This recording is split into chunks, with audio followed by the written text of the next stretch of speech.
Good morning all of you.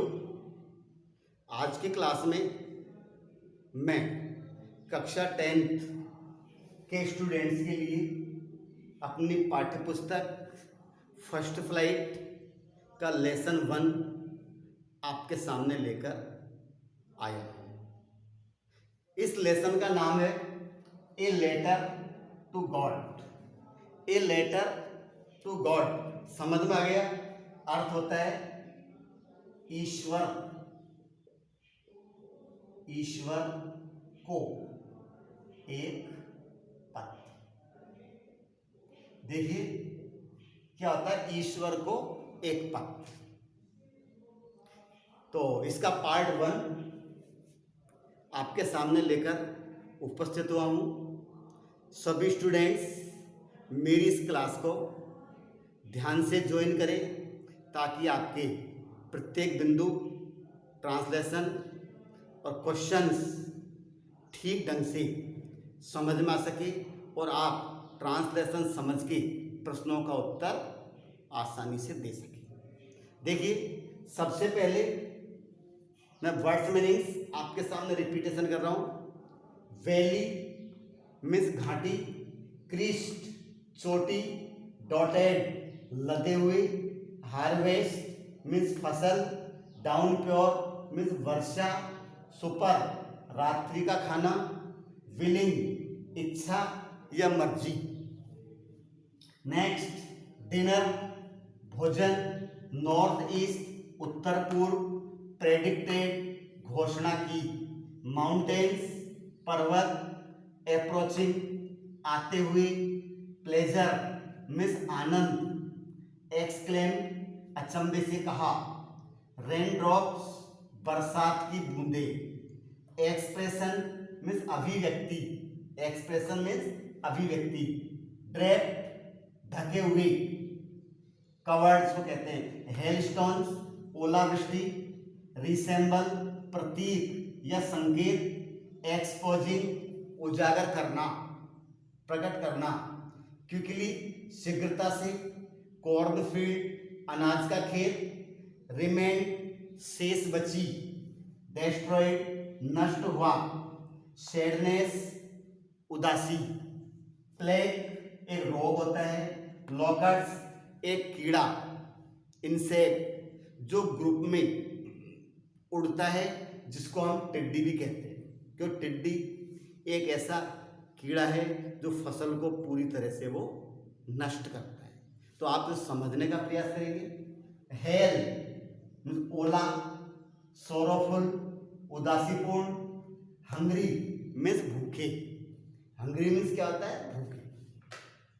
ये हमारी इस पार्ट 1 की वर्ड्स मीनिंग्स थी।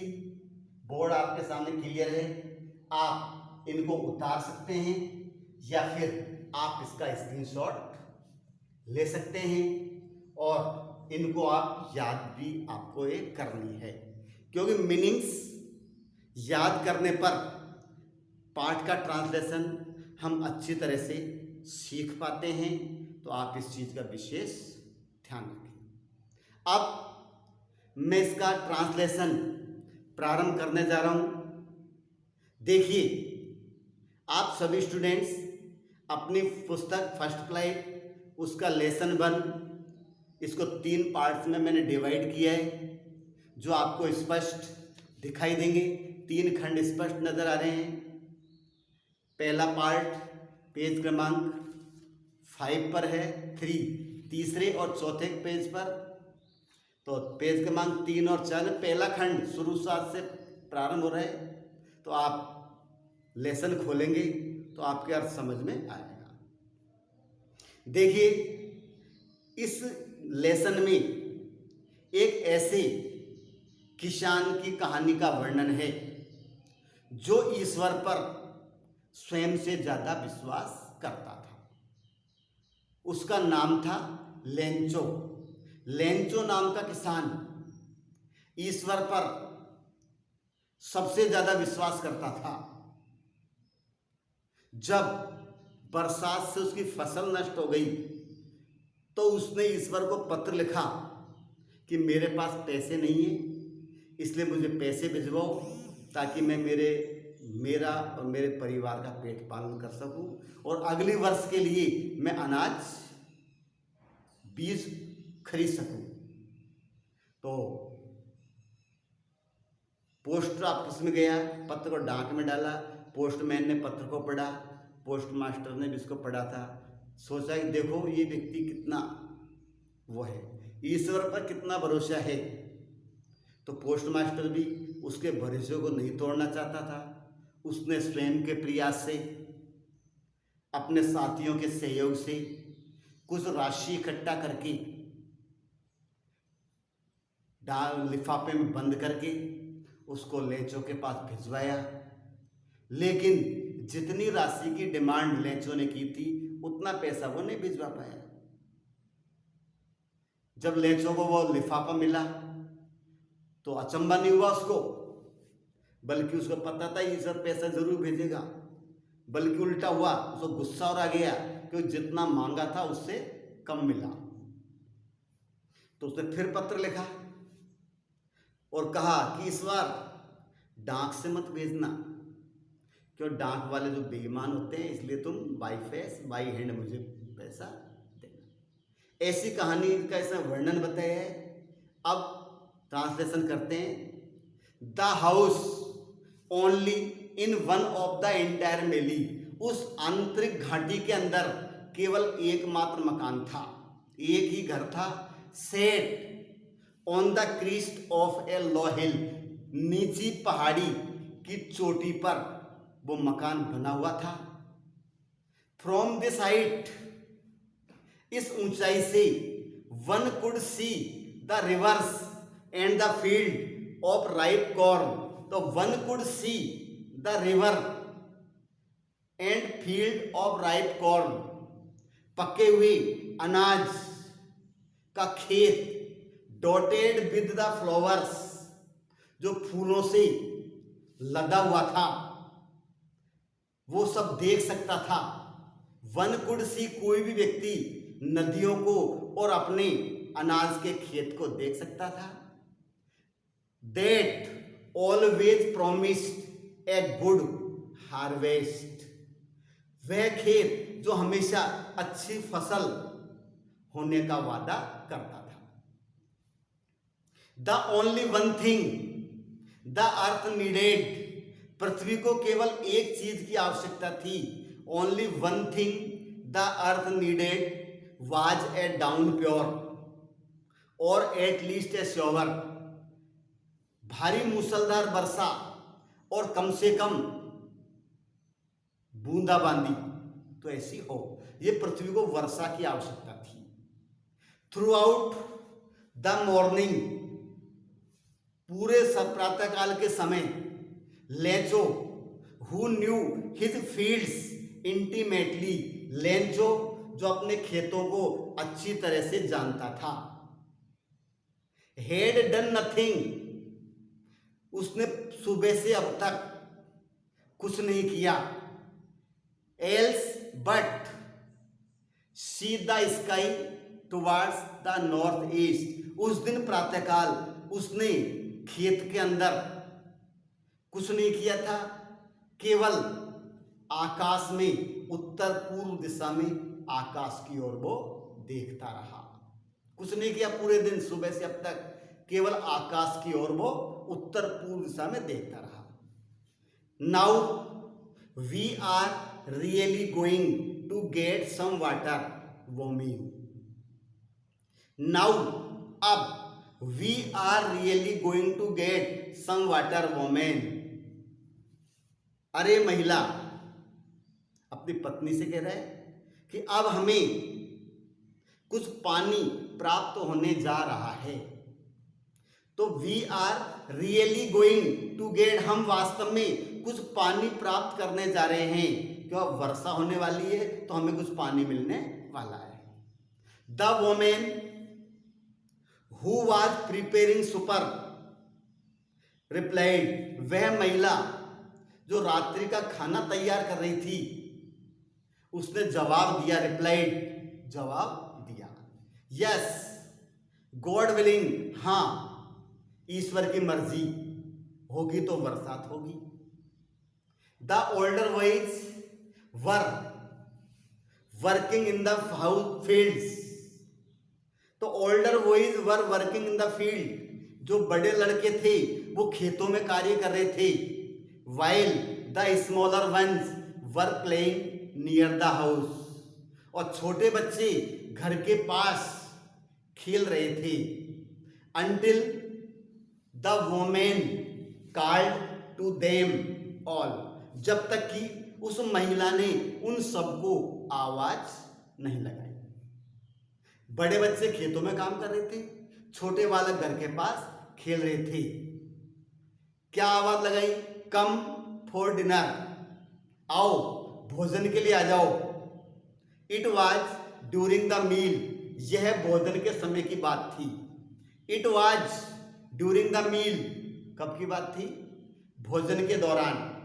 Just as Lencho has predicted, ठीक तभी जब लेंचो ने प्रेडिक्टेड घोषणा की, इस बात की घोषणा की कि हमें पानी प्राप्त होने वाला है। तो big drops of rain began to fall, क्या हुआ? बरसात की बड़ी बूंदें गिरना प्रारंभ हो गई। जैसे ही उसने अपनी घोषणा की, तुरंत आकाश से बरसात की बड़ी बड़ी बूंदें गिरना प्रारंभ हो गई। इन द नॉर्थ ईस्ट, उत्तर पूर्व दिशा में, हग माउंटेन्स ऑफ क्लाउड्स, क्या? हग माउंटेन्स ऑफ क्लाउड्स, बरसात के बड़े बड़े बादल, कुड बी सीन अप्रोचिंग, वो आते हुए देख सकते थे। यानी उत्तर पूर्व दिशा से पानी से भरे हुए बादल आ रहे थे, जिनको वो लेंचो नाम का किसान देख सकता था। The air was fresh and sweet, air was fresh and sweet, हवा बिल्कुल फ्रेश, ताजा और प्यारी थी, मधुर हवा थी, शीतल मंद सुगंधित हवा जिसको हम कहते हैं। The man went out for no other reason, वो व्यक्ति जो था किसान लेंचो, वो बाहर आया फॉर नो अदर, किसी कारण से नहीं, than to have the pleasure of feeling the rain on his body, अपने शरीर के ऊपर बरसात की बूंदों का आनंद लेने के लिए वो घर से बाहर आ गया। एंड व्हेन ही रिटर्न, और जब वो वापस लौटा, व्हेन ही रिटर्न, वह वापस लौटा, ही एक्सक्लेम्ड, उसने कहा, घोषणा किया, विस्मय से कहा, अचंभे से, these aren't rain drops falling from the sky, ये आकाश से गिरने वाली बरसात की बूंदें नहीं है। These aren't the rain drops falling from the sky, आकाश से गिरने वाली बरसात की बूंदें नहीं है। They are new coins, they are new coins, ये सब नए सिक्के हैं। The big drops are 10 cent, तो big drops are 10 cent pieces, बड़ी बूंदे 10-10 पैसे के सिक्के हैं। बड़ी बूंदों को क्या बताया? 10-10 पैसे के सिक्के। एंड लिटिल वंस आर 5, और जो छोटी बूंदे हैं वो 5 पैसे के सिक्के हैं। समझ में आ गया? क्योंकि बरसात की बूंदों में उसको पैसा नजर आ रहा था कि हमारी फसल अच्छी होगी, बाजार में बेचेंगे तो हमें इसके बदले में पैसा मिलेगा। तो विद ए सेटिस्फाइड एक्सप्रेशन, एक संतुष्टिपूर्ण अभिव्यक्ति के साथ, यानी चेहरे पर संतुष्टि का भाव था। ही regarded the field of ripe corn with its flower, तो क्या किया? ही regarded the field of ripe corn, उसने पके हुए अनाज के खेत को देखा, स्नेह से देखा, निहारा। तो विद इट्स फ्लावर्स, जिसमें फूल आए हुए थे। ड्रेप्ड इन ए कर्टेन, तो draped in a curtain of rain. तो drape in a curtain of rain, बरसात के वातावरण में लदे हुए। बट लेकिन, but suddenly a strong wind began to blow. Suddenly strong wind began to blow, क्या हुआ? तेज हवा चलना प्रारंभ हो गया। Strong wind began to blow, तेज हवा का चलना प्रारंभ हुआ।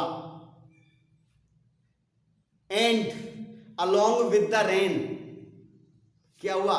अलोंग विद द रेन, और वर्षा के साथ very large hail stones began to fall. बड़े बड़े हेल स्टोन, ओले, ध्यान करना, हेल स्टोन क्या होता है? ओले। बिगेन टू फॉल, गिरना प्रारंभ हो गया, यानी बरसात की बूंदों के साथ ओले गिरना प्रारंभ हो गया। These truly did resemble new silver coin, ये वास्तव में नए चांदी के सिक्के प्रतीत होते थे।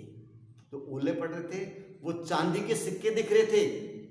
The boys exposing themselves to the rain, लड़के जो थे, जो बरसात की जिन्होंने कामना की थी, ran out to collect the frozen pulse.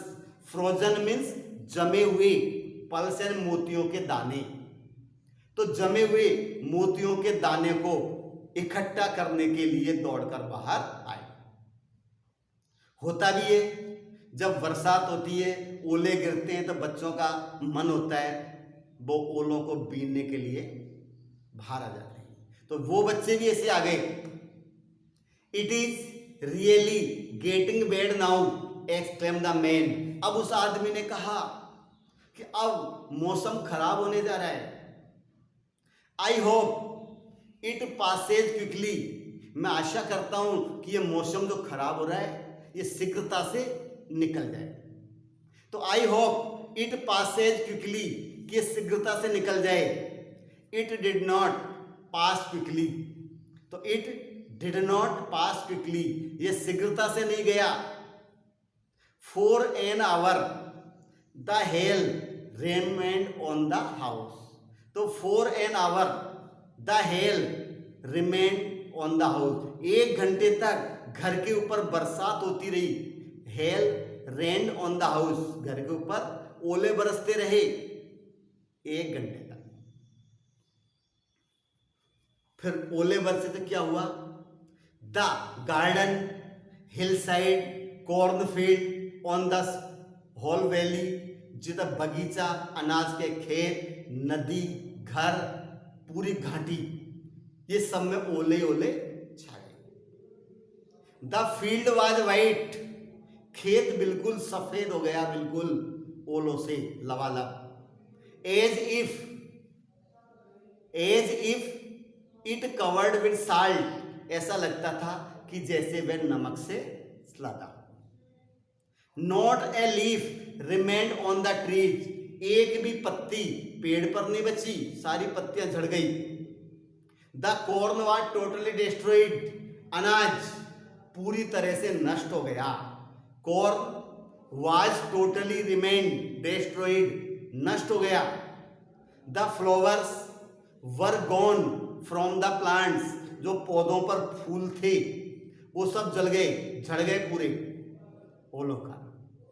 Lencho's soul was filled with sadness, लेंचो की आत्मा दुखी हो गई।